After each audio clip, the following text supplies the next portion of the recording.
မြတ်စွာဘုရားကဟောတယ်ပฏิရူပေဝတေထေတေမင်းကြီးပွားတိုးတက်ခြင်းလို့ရှိရင်ကိုယ်နဲ့တင့်တော်တဲ့နေရာရွေးချယ်ပြီးနေထိုင်ပါတဲ့အရိယမိတ္တကရောတိယလူတော်လူကောင်းတွေကိုမိတ်ဆွေဖွဲ့ပါသူတို့စီကပညာတွေရဖို့ဉာဏ်တွေရဖို့ဆုံးမတွေရဖို့သူတို့နဲ့ပေါင်းစပ်ပါတမ္မာပဏိတိတမ္ပန္နောကိုပြင်မာအကောင်းဆုံးဖြစ်အောင်ပြင်မာလို့ဆိုပုပ္ပိပုံညကတော်နရောအတိတ်ဘဝလည်းကုသိုလ်ကောင်းတွေလုပ်ခဲ့တယ်ဟောဒီ14ပါးလက်ပတ်သွားပြီဆိုလို့ရှိရင်တဏ္ဍဉ္ဉံယတောဂိတ္တိဒုက္ခင်စေတံဒေဝတ္တိအောင်မြင်ကြီးပွားမှုတွေအကုန်လုံးပစ္စည်းဥစ္စာတွေလည်းသူစီရောက်လာမှာပဲစားစရာတွေလည်းသူစီရောက်လာမှာပဲကြော်စောမှုတွေလည်းသူစီရောက်လာအောင်မြင်ကြီးပွားမှုချမ်းသာဒုက္ခတွေအားလုံးသူစီကိုရောက်လာလိမ့်မယ်လို့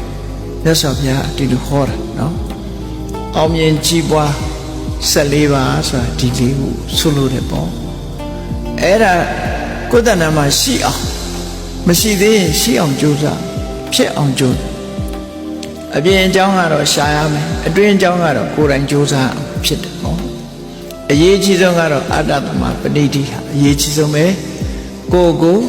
မြင့်တင်ပေးဖို့လိုအပ်တယ်တတ္ထာတရားမရှိသေးဘူးဆိုရင်တရားတရားရှိလောက်သီလမရှိသေးဘူးဆိုရင်သီလရှိရမယ်စာကတုဒ္ဒမရှိသေးဘူးဆိုရင်တုဒ္ဒရှိအောင်ကြိုးစားစာကမရှိသေးဘူးဆိုရင်စာကရှိအောင်ကြိုးစားပညာမရှိသေးဘူးဆိုပညာဆိုလိုတာပညာလောကီနဲ့ပတ်သက်လာလို့ရှိရင်ပစ္စည်းဥစ္စာတွေမရရအောင်ကြိုးစားအထောက်အမယ်လုံလဝိရိယစိုက်ရမယ်ပညာတွေသင်ရမယ်စီးပွားဥစ္စာတိုးတက်ကြောင်းဖြစ်တဲ့ပညာတွေကိုသင်ကြားစီးပူးအထောက်တာအတ္တသမပဏိတိပဲဖြစ်တယ်ပေါ့အဲ့ဒီအတ္တသမပဏိတိဖြစ်မှအောင်မြင်ကြည့်ပါလူလောကမှာကြီးပွားနေတဲ့ပုဂ္ဂိုလ်တွေဂုဏ်တူပွယ်တူတွေရလို့စီးစိမ်ဥစ္စာတွေတိုးတက်နေတဲ့ပုဂ္ဂိုလ်တွေဟာအတ္တသမပဏိတိလို့ဆိုတဲ့ဒီအချက်ပြည့်စုံနေတဲ့ပုဂ္ဂိုလ်တွေလို့ဆိုလို့သူ့ရဲ့အခြေခံကြတာတော့အတိတ်ဘဝတော့ကသူကုသိုလ်ကောင်းမှုလုပ်ခဲ့သည့်အတွက်ကြောင့်လူစင်မီတဲ့ပုဂ္ဂိုလ်ဖြစ်လာခဲ့တယ်ပေါ့အဲ့ဒါကတော့အရေးကြီးဆုံးသို့တော့လူစင်မီုံနဲ့ဖြစ်သလားဆိုမရှိဘူးမဖြစ်ဘူးအဓိကဘာတော့အတ္တသမပဏိတချို့ဉာဏ်လဲကောင်းတယ်လူကလည်းပဲကြမ်းပါတယ်ဒါပေမဲ့ပြင်းတယ်မကြိုးစားဘူးနော်ချိန်ကြလက်ဖိတ်ဆိုင်ထိုင်တယ်ချိန်ဖြုံးတယ်စီးပွားရှာမှပြင်းတယ်အလုံးလုံးမှပြင်းတယ်ဘယ်တော့မှမကြည်ပွားဘူးလေနော်ကြည်ပွားတိုးတက်မှုဆိုတာမရနိုင်